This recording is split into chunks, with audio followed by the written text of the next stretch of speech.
भगवत गीता से पूछोगे परमेश्वर कौन है, तो जवाब मिलेगा कि श्री कृष्ण ही परमेश्वर है। और वहाँ आपको संत सूरदास जी, मीराबाई जैसे महान संत मिलेंगे जिन्होंने कृष्ण भक्ति में उस परम तत्व को प्राप्त कर लिया। आप शिव पुराण से पूछोगे कि परमेश्वर कौन है, तो जवाब मिलेगा कि शिव ही परम तत्व है। और वहाँ आपको ऋषि मार्कंडेय जैसे महान ऋषि योगी ज्ञानी मिलेंगे जो कि परम शिव भक्त हैं। कुरान कहती है कि खुदा सबसे बड़ा है। और वहाँ आपको फरीद जी जैसे महान सूफी संत मिलेंगे जिन्होंने अल्लाह अल्लाह की धुन से उस परम तत्व को प्राप्त कर लिया। और गुरबानी भी आपको एक ओंकार का उपदेश देती है। तो सवाल है कि इनमें से सही कौन है और गलत कौन है, और जवाब है कि इनमें से सही तो सारे हैं, लेकिन गलत वो इंसान है जो इनमें से किसी एक पथ पे चलते हुए बाकियों का अनादर करता है, अपमान करता है। इसीलिए कबीर जी ने कहा था कि कबीरा कुआं एक है, यानी कि वो जो परमात्मा है वो एक विशाल कुएं की तरह है और पानी भरे अनेक, यानी कि हम और आप अलग अलग नामों से, अलग अलग स्वरूपों से उस भगवान को पुकारते हैं। लेकिन आगे कबीर जी कहते हैं कि भांडे ही में भेद है और पानी सब में एक। मतलब जो भांडा है यानी कि हम, भेद तो यहाँ पे है, क्योंकि आप इंसान को तो अलग कर सकते हो लेकिन भगवान को कभी बांटा नहीं जा सकता। अब प्याला चाहे सोने का हो या पीतल का,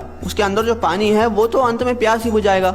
लेकिन अगर हम इस बात पे लड़ने लग जाए कि किसका प्याला ज्यादा बेहतर है, तो ना हम पानी पी पाएंगे और ना ही अपनी प्यास बुझा पाएंगे। जैसे दुनिया में हर जगह पे अलग अलग भोजन खाया जाता है, लेकिन हम कभी भी किसी और से जाकर इस बात पे तो नहीं लड़ते कि आप हमारी तरह भोजन क्यों नहीं करते, क्योंकि हमें पता है कि चाहे भोजन अलग अलग है लेकिन उसकी भूख और हमारी भूख एक जैसी है। हो सकता है